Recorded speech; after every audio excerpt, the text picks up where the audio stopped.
Todd Blanche once again proves why he's this president's perfect attorney general, because he'll do and say whatever Trump wants. This is just another day.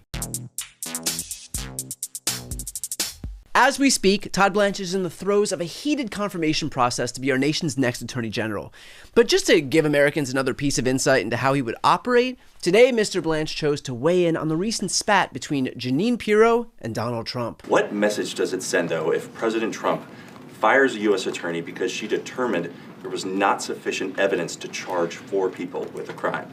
Did he fire her?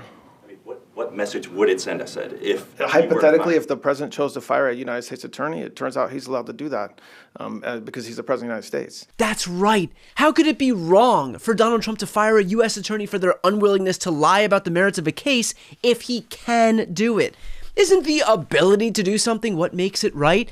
You know, like kicking your shoes and socks off on a flight, or talking on speakerphone on public transit, or simply being a high-ranking cabinet official and posting this. Push! Somebody get in here! 44! Gosh, I feel safer already. I mean, who'd have the balls to attack the United States when our Secretary of Defense has such shredded pecs? I'll bet he crushed his protein shake after that workout too. Your move, Iran. But back to Todd Blanche. He has clearly established that he's willing to stand up by this president no matter what. But that doesn't necessarily make him unfit for the job, right? Because as Blanche said today, he takes a hands-off approach when it comes to dealing with his U.S. attorneys. Were you aware that U.S. Attorney Pirro was going to drop the charges against David Hearn? And if so, did you approve of that decision?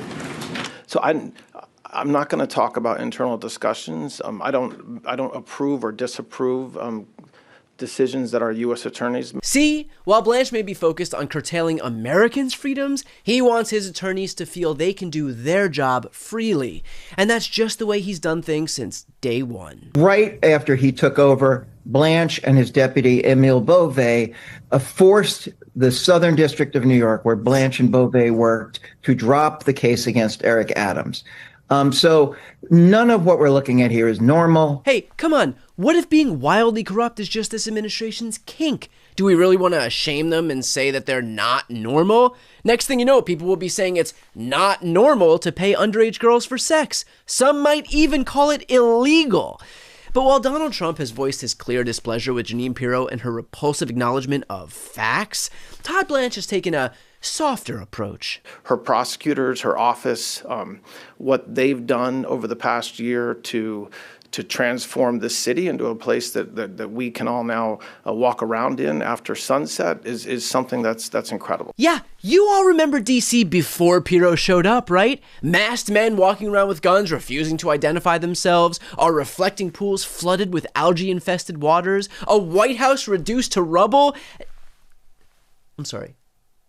That happened when? That's embarrassing. But while Todd Blanche's nomination still hangs in the balance, his chances are getting better and better by the day. Recently picked up 2 yes votes from GOP Senators John Cornyn and Thom Tillis, one of which made his reasoning quite clear. The bottom line is nobody is clean here. And until we start recognizing this behavior as bad, we're just going to one-up it. Maybe it's a little bit more intense in this administration than the last one. But folks, we've got to end this stuff. We do. I'm going to support Mr. Blanche's nomination. But what I hope I see out of him is a bending of the curve of this absurdity. Sure, I hope for that too. You know, in the same way that I hope that I win the lottery next year and get cast as the next James Bond. But I'd file that under pretty unlikely. And while Tillis and Cornyn were somewhat critical of Blanche's record before giving him their thumbs up, other members of their party see things in a totally different light. I'd like to say a few words about Mr. Blanche. The Justice Department has thrived under his leadership. I'm not sure that I would classify ignoring rape victims as one of the characteristics of a thriving DOJ. But then again, maybe you and I have different definitions of what thriving means. I mean, some might say that you, Mr. Grassley, are thriving. If you ask me, you don't look a day over rotting corpse. But now that Blanche's nomination has moved out of the Judiciary Committee and is staring down the prospect of a full up or down vote on the Senate floor, the big question is, are the numbers in his favor? Right now, Republicans are dealing with one man down because Senator Mitch McConnell remains in rehab. We don't know when he's going to return. remains in rehab? We don't know when he's going to return? Okay, sure. Yes, in fact, I hear he's carpooling back to Washington right now with the entire crew of the Challenger. But I'm sorry, you were telling us about the math of it all? The current breakdown of the Senate is 53 Republicans to 47 Democrats. But now take Mitch McConnell out of that number, you have 52 Republicans, 47 Democrats. When you have Susan Collins flip to the other side, that means there can just be one other Republican who breaks from Republicans and votes with Democrats against Todd Blanche and still confirm Todd Blanche. If a third Republican breaks ranks, Todd Blanche will not be confirmed. So it all comes down to 2 votes. Senators Bill Cassidy and Lisa Murkowski are the 2 members of the GOP who, for some reason, still seem on the fence when it comes to whether or not Todd Blanche is fit for the job. Not that they're outright saying that. Nothing on Todd Blanche? No comment. Have you decided how you're going to vote? No comment. Nope. How are you feeling? Nope, no comment.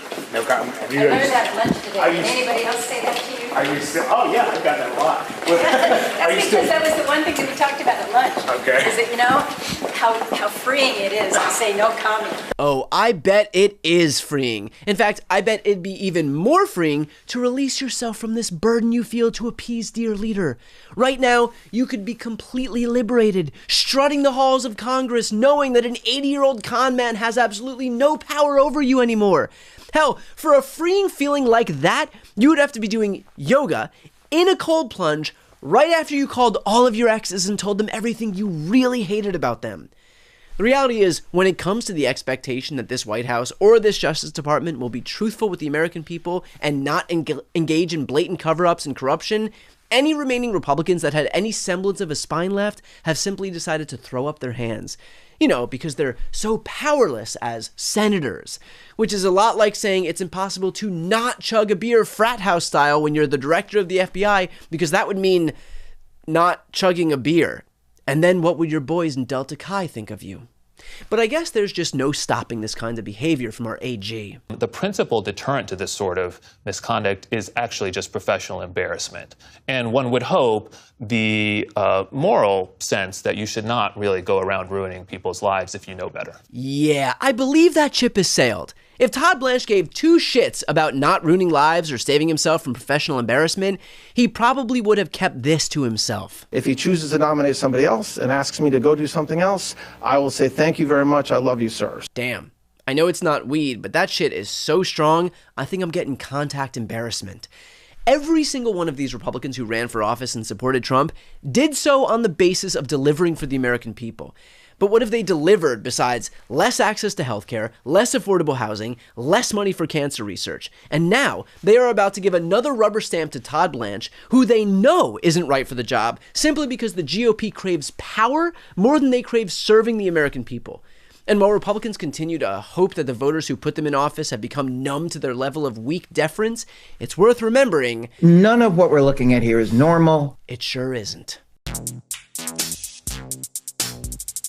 Before you go, one quick request. It's become clear to me that this White House is dead set on preventing me from reaching any audience. Trump's decision to put me as the first name on his enemies list is a testament to that. But it didn't quiet down then, and I won't do it now.